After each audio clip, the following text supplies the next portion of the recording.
Hola a todos, ¿cómo están? Bienvenidos a otro episodio de Arquitectas en Contexto. Yo soy Alexia Y yo soy Aileen. y hoy vamos a tener un tema que pues digamos que se ha estado hablando mucho últimamente por un chisme, una decisión acá media política y demás, pero antes de entrar a detalles, pues creo que es importante hablar sobre la vida de esta arquitecta, porque un poquito con esto que está pasando hay un poco ese temor de que se vaya a borrar su nombre y su legado. Entonces estamos hablando de nada más y nada menos que de Zaha Hadid. A pesar de que es la mujer más famosa en el mundo de la arquitectura, yo recuerdo haber visto muy por encima sobre ella en la escuela. Siento que es como ese listado que te dice, ah, mira, Zaha Hadid, pero siento que nada más le ponen como esa importancia, porque es mujer y porque fue como la primera que ganó el Pritzker en solitario y shalala, shalala, pero no te hablan a profundidad de qué hizo realmente, más allá de, obviamente, su arquitectura pues tan extravagante. Exacto. Y justamente más bien lo que yo llegué a escuchar en la universidad o además en la escuela era más bien como la parte donde se criticaba su arquitectura, ¿no? Pero pues más allá de eso, pues no sabía ni su contexto ni nada. Entonces, pues para eso es un poquito este tema, vamos a hablar de eso, de muchas otras cosas, pero me gustaría empezar con quién era ella, ¿no? En dónde nació, cuál fue su contexto. De hecho, ella nació con el nombre de Zaha Mohammad Hadid y ella nació el 31 de octubre de 1950 en Bagdad, Irak. Y además es bien interesante porque ella nace en un núcleo familiar, pues de un contexto económico pues muy favorable para ella. La verdad es que era una familia de bastante dinero, pero lo más interesante es, por ejemplo, que su papá fue un político y un intelectual muy importante de esa época. Fue cofundador de un partido político que buscaba como la repartición más justa del dinero, de la economía en su país. O sea, él no busca, o sea, más bien buscaba no tanto que se le quitara a los ricos para dárselos a los pobres, sino más bien que nadie tuviera o carencias de necesidades básicas. Entonces, Zaha creció con pues digamos que con un pensamiento muy crítico político y su mamá era una artista súper talentosa que también Zaha obtuvo como Hannah Montana, the best of both worlds, así. Entonces, estaba pasando esto en su vida y además en esa época en Irak fue un momento como de un boom, modernización, también pues una cultura y una educación de vanguardia. Entonces básicamente todo se alineó para que Zaha pudiera ser quien la conocemos hoy, ¿no? Y además de esto, Zaha también, pues como mencionábamos, la verdad es que tuvo este privilegio económico y ella estuvo en internados en varias partes en Europa, estuvo en Suiza, en Londres y pues de hecho algo que yo no sabía, que ella su primera carrera fue de matemáticas. Sí, pero me hace o sea, el sentido porque cuando hablamos de Zaha Hadid, digo, me estoy adelantando un poco, pero nos llega a la mente el tema del diseño paramétrico Ujú, y es pura matemática. O sea, totalmente. entonces de ahí viene, claro. Sí, y justo se me hace bien importante mencionarlo porque yo he escuchado un montón de comentarios de, ay, pues Saja solo dibujaba y pues esperaba a ver Ujú. quién lo pudiera resolver. No, o sea, muchas de sus ideas y mucho de su concepto es a raíz de que estudió matemáticas en primer lugar. Ella estudia matemáticas en la Universidad Americana de Beirut y entonces aquí empieza su desarrollo más como de lógica.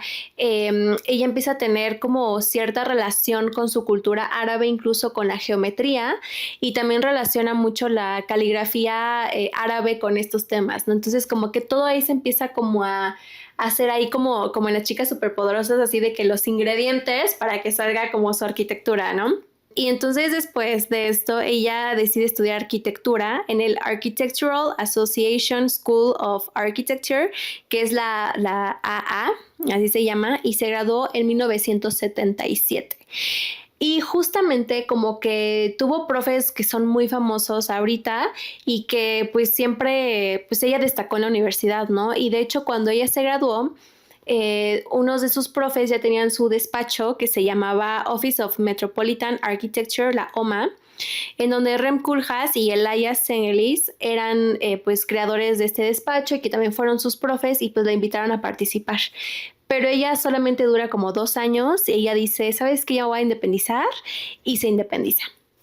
Entonces ella ahí estamos hablando de que en el 79 Zaha abre su despacho que es de Zaha Hadid Architects, que es como todos conocíamos o conocemos su despacho.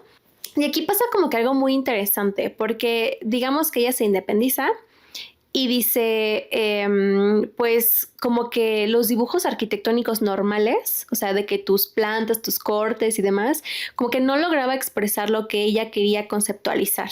Y ella tenía como este amor por el arte que se llamaba el suprematismo ruso, que es muy de Malevich y Kandinsky, y entonces como que ella empieza a encontrar en ese tipo de arte una forma de expresar su arquitectura, que justamente como que son formas muy geométricas, muy angulares, como que desafían hasta la gravedad.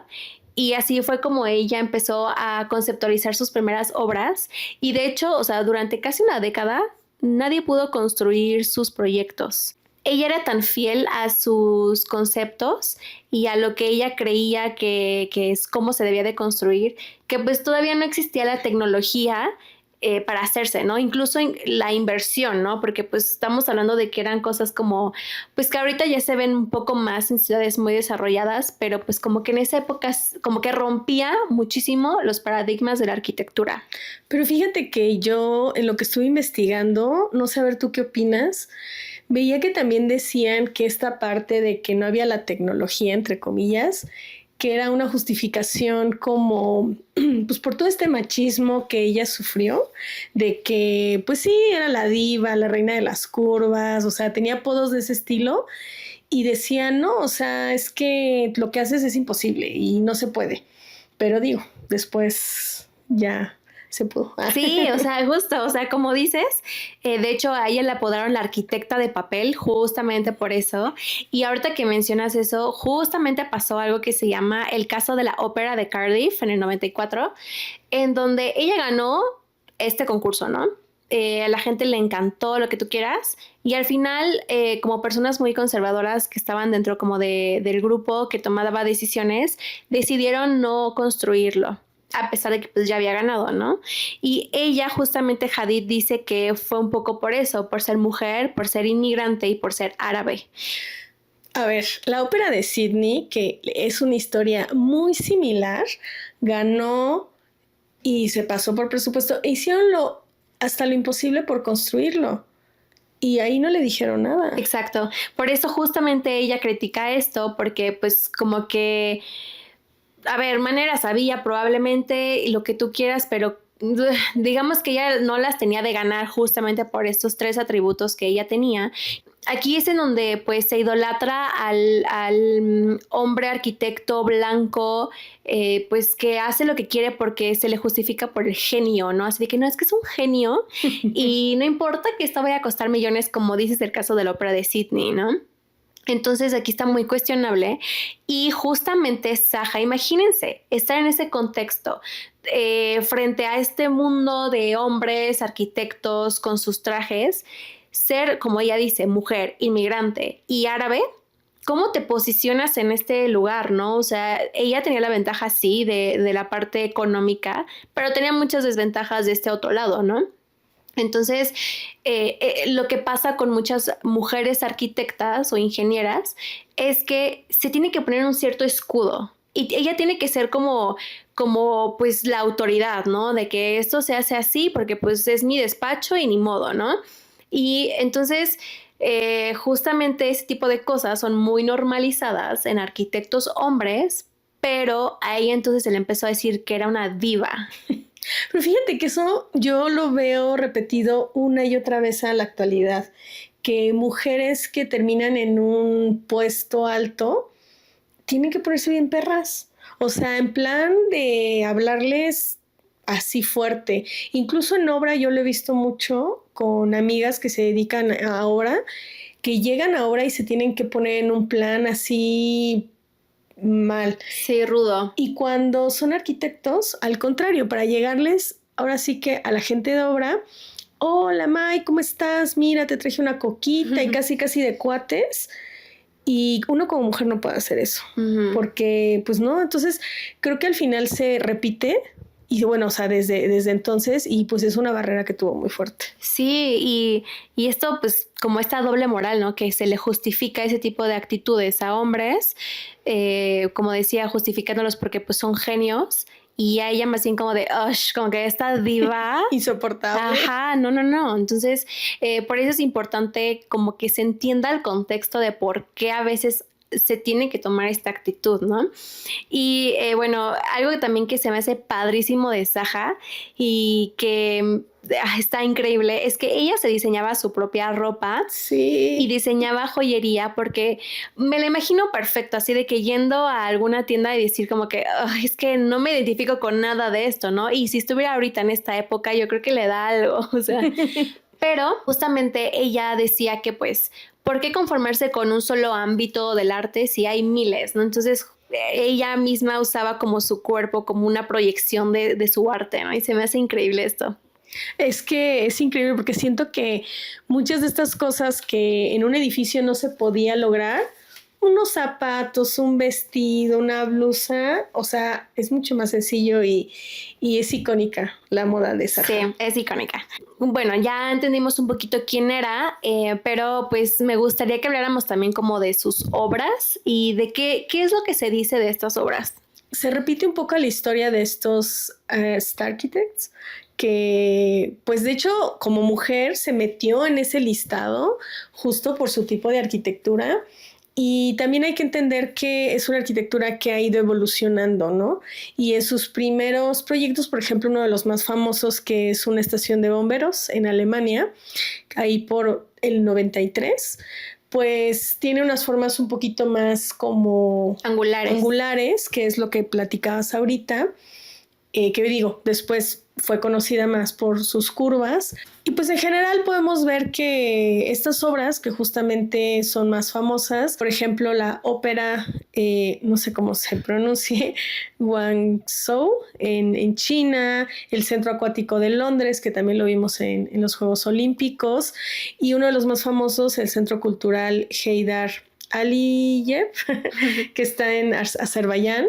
Y todos estos, si vemos las críticas, pues hablan de lo mismo, que los costos fueron muy altos, que la crítica es de que se preocupó más por la estética que por el propio funcionamiento. Fue muy criticada en general en sus obras como otros arquitectos que también son muy famosos, como Frank Gehry, que al final pues es esta arquitectura, ¿no? Entre comillas, de fachada. Y una crítica, ¿no? Que se hace muy fuerte es este tema del contexto, ¿no? Pues mucha gente dice que no se adapta al contexto, pero pues también si ves bien su obra, justo lo que buscaba es como esta adaptación, ¿no? Que es como lo que me comentabas. No sé si quieres comentar. Ah, sí. Sí, o sea, justamente que con el tiempo ella intentaba que la misma forma de la arquitectura se mimetizara, por así decirlo, pues en el contexto, pero en el contexto cercano, ¿sabes? Pero, pues como dices, ella estaba en constante evolución y la idea, digamos que no estaba tan mal, o no estaba mal, simplemente pues depende con qué lentes lo veas, ¿no? A ver, yo como veo esto es, mira, por un lado hay muchas críticas, como estos arquitectos de que subió el presupuesto, de que el mantenimiento, y también hay unas muy fuertes en temas de que hubo como desplazamientos forzados y generaron gentrificaciones, o sea, pero siento que al final es algo que pasa pues, casi en todos los proyectos, no importa que sea de alguien famoso. Sí, o sea, justamente como mencionas, siento que las críticas han sido muy duras con ella por el hecho de ser mujer. No significa que estemos justificando ese tipo de cosas, pero, a ver, estamos hablando de que sus proyectos honestamente sí son millonarios, si no es que billonarios, ¿no? ¿Quién tiene el poder para encargarle algo así, no? Y quien tiene ese poder, pues básicamente puede hacer lo que quiera, ¿no? A lo mejor a ti te dicen, tenemos este predio, trabájale, ¿no? Claro. Pero más bien, pues no es como que Saja llegó y dijo, pues estas decisiones se van a tomar de esta manera, ¿no? No lo estoy justificando, más bien es cómo entender el detrás o el poder detrás de quién te encarga una obra, ¿no? Es que ahí es donde vemos como los tipos de arquitectura a nivel tanto tamaño como socioeconómico, porque pues no es lo mismo hacer una vivienda de interés social, que más adelante saldrá el tema tal vez con la controversia que hay ahorita, pero como dices ahorita, o sea, esos edificios tan grandes, pues lo que busca, o sea, el origen de estos edificios no fue de que a alguien random se le ocurrió, ay, mira, hazme algo aquí locochón, ¿no? O sea, buscaban justo esa mirada, ese voltenos a ver. Sí, como demostrar también cierto poder, ¿no? De ciertas ciudades y de personas. Claro, que pasó con otros arquitectos de la época y del estilo, como Frank Gehry, ¿no? De hecho, ya hablamos en su momento del Pritzker, como justo hubo varios años donde esos arquitectos de este estilo fueron los que ganaron el premio y ahorita ya hay otra época en el que es una arquitectura muy diferente, ¿no? Como lo hemos visto en los últimos años. Entonces, como dices, no es justificar. Creo que definir una arquitectura que sea buena o sea mala, hay tantos factores a considerar que, o sea, ¿quién es uno como para decir, esto simplemente es de gustos? Por ejemplo, yo no soy tan fan de arquitectura de ese tipo, por tal vez mi enfoque que tengo, pero oye, tengo que admitir que es una arquitectura impresionante. Totalmente de acuerdo contigo. Y durante mucho tiempo justamente yo sentía cierto rechazo y como, o sea, siento que también un poco es lo que te dicen, ¿no? O sea, de, no, pues es que su arquitectura es esto, lo otro, es una diva. Pero como siempre mencionamos, es analizar las cosas, es entenderlo y pues al final de cuentas hay que pues mantener vivo este legado, ¿no? Porque pocas mujeres la verdad es que han llegado hasta la posición a donde ella llegó y es muy admirable. Y además algo que justo platicábamos, porque a ver, creo que algo que no hemos dicho es, o sea, Zaha Hadid como mujer en su contexto, sobre todo político y social en el que se encontraba, si bien tenía cosas a favor, como la parte económica, que claro que es una súper ayudadota, todo lo demás no. Exacto. O sea, solo la parte económica la tenía a su favor y dices, o sea, solamente así pudo ella nadar contracorriente, porque pues si bien, seamos honestos, ¿cuántos arquitectos no de la época vienen de familias adineradas? Al final, pues también entra en la categoría de Star Architect y que pues es lo mismo que vemos con todos los Star Architects, ¿no? Porque pues para poder concebir una obra así de compleja, pues obviamente se requieren pues muchísimo más dinero que cualquier otro proyecto, incluso como se sale tanto de lo cotidiano, pues imagínate pues es que nunca se había hecho algo así, ¿no? Entonces ir un poquito como aprendiendo sobre la marcha y pues obviamente hay retrasos y demás, pero otra vez no estoy justificando estas cosas, pero simplemente estamos como intentando entenderlos, ¿no? Pero sí, así que tú digas, wow, a mí me fascina, no es mi estilo, pero es muy admirable. Sí, o sea, vas de visita y sí dices, wow. Claro, yo sí iría a tomarme la foto en todos los edificios, claramente. Pero bueno, entonces, pues como mencionábamos, ¿no? Zaha sabía que ella tenía ciertas condiciones que ya hemos visto que a lo largo de la historia es muy fácil que te borren, que se borre los logros de la arquitectura de las mujeres, ¿no? Y lo hemos visto muchas veces. Fin de casos, por ejemplo, de Charlotte Perriand o incluso el tema que acabamos de hablar hace poquito de Le Corbusier con Eileen Gray. Y pues Zaha sabía esto y por eso mismo ella creó una fundación que se llama la Zaha Hadid Foundation, que se encarga de dar becas, especialmente para educar o ayudar en la educación a mujeres árabes.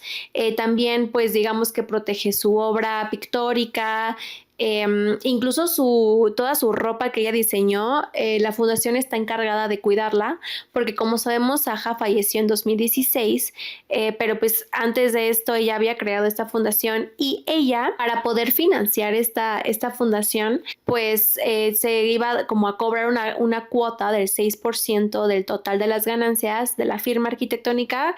Entonces, pues ella ya tenía cubierto todo y ella dijo, no, pues pues ya está resuelto, ¿no? Lo que pasó, se vinieron cositas.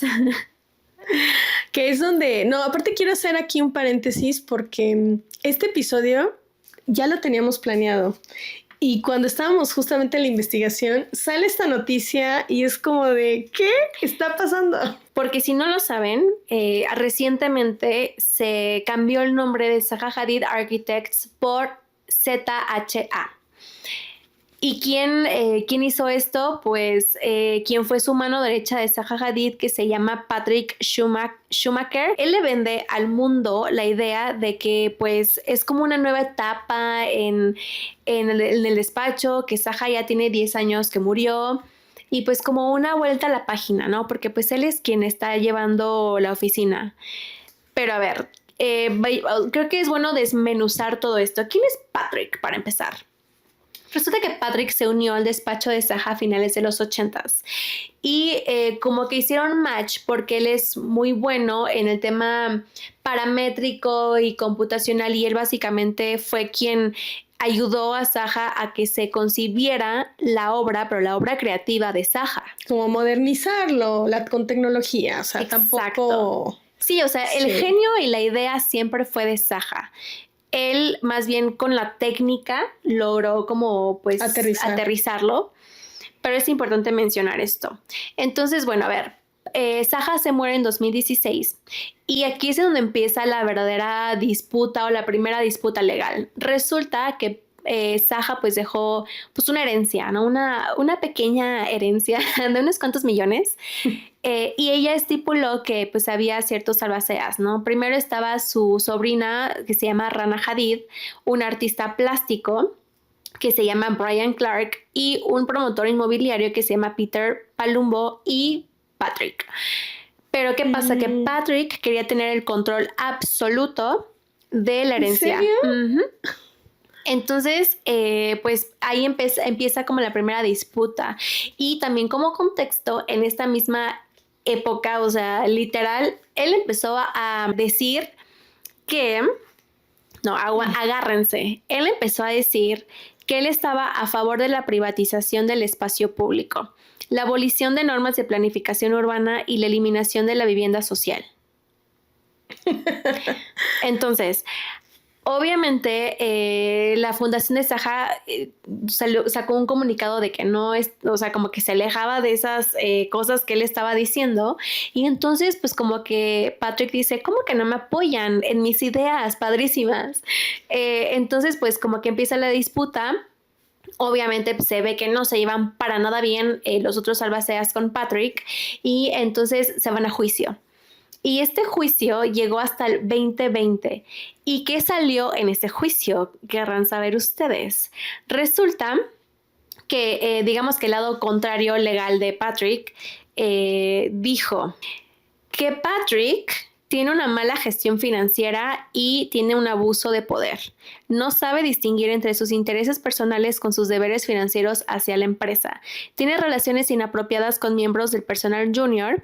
Y también él tiene un favorecimiento a sus empleados no basado en méritos, o sea, quien le caiga bien. Entonces, por eso, en el 2020, el juez dijo, ¿sabes qué? Con todos estos... porque aparte se llevó a cabo una investigación. O sea, no fue de que ellos dijeron, claro, ay, pues Patrick es malo. No, o sea, de que sí se llevó a cabo una investigación y estas fueron las conclusiones. Entonces, el juez dijo, ¿sabes qué? Como que Patrick no es apto para ser, pues digamos, como quien lleve esta herencia. Y además, él quería algo que se llama el poder de veto, que significa que una persona puede bloquear o anular decisiones tomadas por la junta de fideicomisarios de la empresa. O sea, él quería tener el poder de absolutamente todo y dejar pues sin voz ni voto a los otros albaceas, quien Zaha eligió. Claro. Ay, no, es que no puedo con el coraje. Pero bueno, entonces, a ver, esto es muy importante como contexto, porque pues ya estaban peleando de las greñas desde el 2016, Patrick y los otros albaceas. Entonces así es como surge, pues digamos como que Patrick dice, ¿sabes qué? Pues no nos llevamos chido, yo no tengo el poder, Entonces, ¿qué voy a hacer? Me voy a quitar el nombre de Zaha Hadid para no tener yo que darles el 6% para financiar la fundación de Zaha, ni tener nada que ver con ellos y básicamente hacer lo que yo quiera. Maldito, pero aparte algo que no dijimos es que la fundación, o sea, da becas, apoya a otros arquitectos que pues están creciendo, o sea, literalmente es una fundación pues que ayuda a gente y no, y él dice, ay, no, ¿sabes qué? Pues es que necesitamos acá los costos, porque su justificación obviamente no es soy malo y quiero no. tener el control, sino busca justificación de que, ay, es que le tengo que pagar a mis empleados. Ajá, él dice que no es factible financieramente. Y él, de hecho, o sea, ya le habían negado esto, pero volvieron a irse a juicio y esta vez, pues, digamos que el juicio fue a favor de Patrick, diciendo que, pues, que no era lógico, dijo el juez que no era lógico, que pues se le tuviera que pagar casi de por vida a esta fundación. Pero, ¿por qué no? A ver, o sea, ¿quién fue? No? A ver, algo que da mucho coraje es, este güey en su casa lo conocen. O sea, yo no sé cómo le habrá endulzado el oído a Zaha, no sé cuál sea su historia personal con ella, pero por cómo se está portando ahorita y las declaraciones que ha hecho, o sea, no se me hace una persona demasiado agradable. No, aparte, apenas a finales del 2024, principios del 2025, hizo un manifiesto que se llama algo así como La muerte de la arquitectura, en donde critica la educación pública. Dice que le estamos dando demasiado tiempo y espacio en las universidades a tocar temas irrelevantes para la arquitectura como la sustentabilidad, el decolonialismo, el racismo, etcétera, la vivienda pública. Y, o sea, ¿qué tipo de persona es esta, no? O sea, creo que eso dice mucho de él. Él lo justifica con temas financieros, con la libertad creativa de los arquitectos, pero pues no podemos negar que esos temas son importantes para o sea, hacemos ciudad, estos temas son importantes, no los podemos dejar de lado.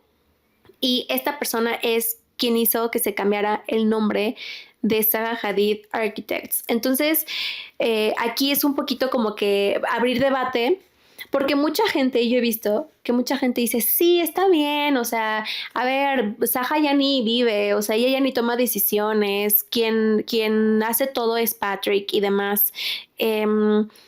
Como si fuera un rebranding así de sencillo, así de simple como en otros despachos. Pero a ver, si fuera un rebranding total, pues que le ponga su nombre, pero no se va agarrando del nombre de Zaha porque el cambio de nombre, o sea, son las iniciales de Zaha, por Dios, y a mí se me hace una grosería que haga eso porque pues al final él no sería nada sin Zaha. Exactamente. ¿Y sabes qué es lo peor? Que mucha gente también justifica esto diciendo que muchas otras marcas lo han hecho, muchos otros despachos lo han hecho.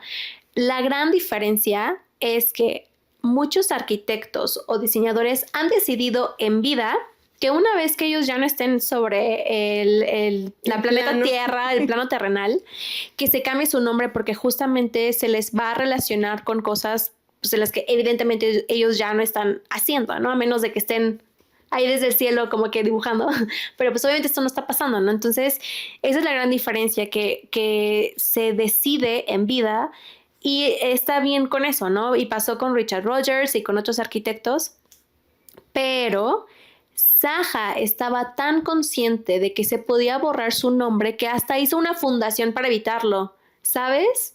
Entonces, aquí es muy claro lo que ella quería versus lo que está pasando. No, y además, seamos realistas, o sea, el nombre de Zaha está entre el top, ¿qué te gusta? ¿El top 5 de los, o sea, tú escuchas, o sea, nombres de arquitectos famosos, como nuestro amigo Le Corbusier, que ya hablamos de él, pero Zaha ya está en la historia. Y Patrick no está. Y ni va a estar. Y no va a estar. Ahorita estamos hablando de él porque, pues, de alguna manera está ahorita la controversia, pero el día de mañana a mí se me va a olvidar su nombre. Por dos. Sí, o sea, sí es algo que es muy cuestionable, muy debatible y seguramente muchos de ustedes podrán estar de acuerdo o en desacuerdo, pero como siempre, nunca voy a cansar de mencionar es que hay que entender el contexto y el panorama general para poder dar una opinión, ¿no? Entonces, pues esa es nuestra opinión, que no queremos a Patrick, que es muy cuestionable lo que está haciendo, los motivos por lo que los está haciendo. O sea, porque aparte en el juicio se pudo haber llegado a un acuerdo. Ponle tú que no le das el 6%. Ponle tú que le das el 2%. Pero hasta el 1%. No se lo quitas. No, él prefirió borrar su nombre, no tener que tener nada que ver con los otros albaceas. Hasta casi quería quedarse con la ropa él de Saja. O sea, no, pero pues que digo que le cambie el nombre. ¿Cómo no pusieron una cláusula que ni las iniciales pudiera usar? Sí, ya sé. Porque a mí se me hace, es que de verdad, ¿cómo pesa el nombre de Saja? Por ejemplo, yo recuerdo un congreso al que fui hace como año y medio, ya no me acuerdo, donde fue un arquitecto que yo en mi vida lo había escuchado, pero era de, ay, fulano de tal, que ya ni me acuerdo el nombre, que trabaja en el despacho de Zaha Hadid. Y fue a hablar de inteligencia artificial y de diseño paramétrico, y yo lo recuerdo como el arquitecto del despacho de Zaha Hadid. Uh-huh. Así pesa el nombre. Claro, o sea, que te digan, pues es el despacho de Patrick Schumacher. ¿Quién? Y luego, o sea, pero bueno. Entonces, esas fueron las conclusiones de este episodio. Pues queremos saber su opinión, si están de acuerdo o... Estamos exagerando. Ajá, o a lo mejor justamente no estamos viendo ahí entre líneas algo que se nos esté escapando. También díganos si les gusta la obra de Zaha, que siempre es muy polarizado aquí lo que la gente piensa. Pero pues bueno, esto era como para entender más el contexto de todo lo que está pasando y para que se enojen también con nosotras. Sí, por favor, porque independientemente de toda esa parte que decíamos de su arquitectura, pues ya estamos hablando de otros temas legales y de nombre. Exacto. Pero pues bueno, esperamos aquí sus comentarios y pues nos pueden seguir. Sí, nos pueden seguir en redes sociales. A mí me pueden encontrar como alexiaortiz.m en redes sociales. Yo estoy como Arcailín en todas las redes sociales. Y también pues síganos, también estamos en Insta, en TikTok y nos pueden encontrar como Arquitectas en Contexto. Y pues nada, nos vemos la próxima con otro episodio, yo creo que también enojándonos o platicando a gusto del chismecito, pero bueno, nos vemos en la próxima. Bye.